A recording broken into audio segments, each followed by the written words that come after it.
It's a significant part of the story of my life.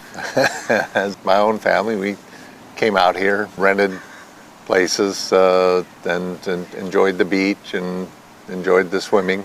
The really remarkable coincidence is that when I married Mary Maxwell, her family had a long tradition of a regular summer stay at Hood Canal, including stays here at Alderbrook, where we're sitting today. We'd swim, play tennis. It was a special thing, and now, I've got a place where my dad, my sisters, and all of Dad's grandchildren come out here quite a bit. So we're continuing a tradition of time at Hood Canal.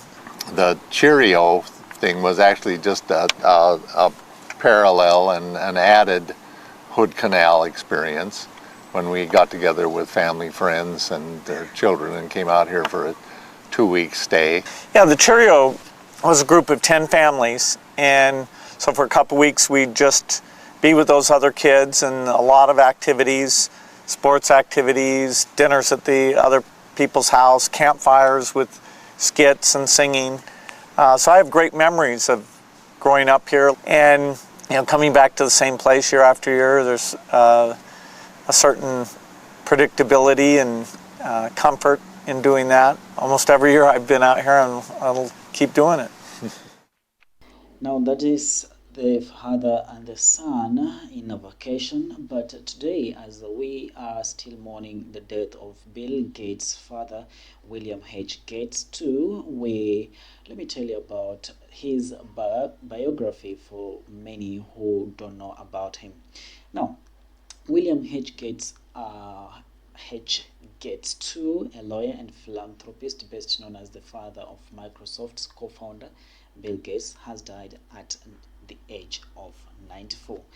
Gates died peacefully Monday at his beach home in Washington State from Alzheimer's disease, the family announced on Tuesday.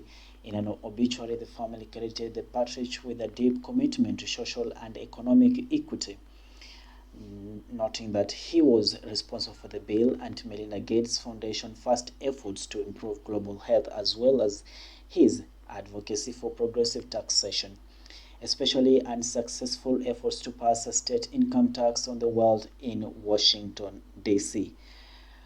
Bill Gates says that my dad's wisdom, generosity, empathy, and humility had a huge influence on people around the world, Bill Gates wrote in tribute. Born in 1925, Gates SR grew up in Bremerton, Washington, where his parents owned a furniture store. He joined the army following his freshman year at the University of Washington and was en route to Japan when it surrendered in 1945. He served a year in Wharton, Tokyo, before returning to the United States and resuming his education, his family said. After earning his law degree in 1950, he began working in private practice and as part-time Bremerton City attorney.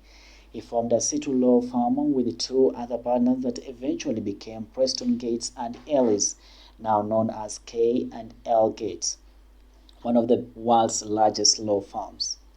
The first was one of the first to work with the region's technology industry. Gates SR met his first wife, Mary Maxwell, at the University of Washington.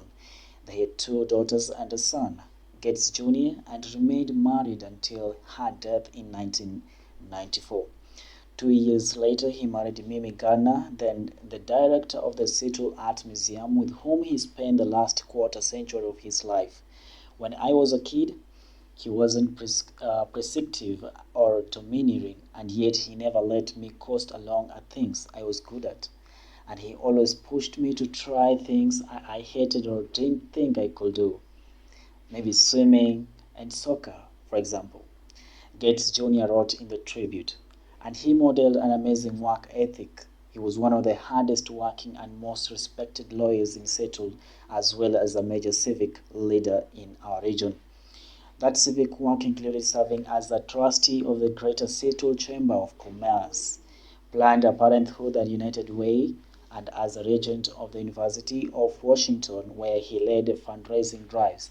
He also served as the president of the state and local bar association and in the leadership of the American Bar Association. helping create diversity and scholarships and promoting legal services for the poor. Bill SR was a person who cared about the plight of many, and he had the resources and never-ending civil commitment to do something about it. Washington Government J. Slade said in statement, he made the choice to use his wealth and influence to advocate for and improve equity in our community. Gates SR was a towering figure by reputation in a person. He stood 6'7", 2 meters tall, and his counsel was often sought. Former Starbucks chairman Howard Schultz has said that when he was struggling to raise the money to buy the six-store coffee chain in 1987, Gates SR stepped in to rescue him from a rival buyer, not only by investing but by personally taking Schultz to visit the rival, demanding as he loomed over the rival's desk, "You are going to stand down and this kid is going to realize his dream. Do you understand me?"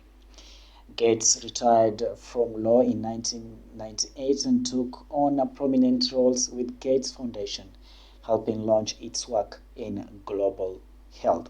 The family said that due to restrictions related to the COVID-19 pandemic, a memorial service will be held later. That's the end of the news about Bill Gates' family. We say from celebrity or global celebrity TV show, I say rest in peace, William H. Gates. For now, please make sure you subscribe to this channel, share, comment, and like. Thank you so much for joining me. My name is David Oma.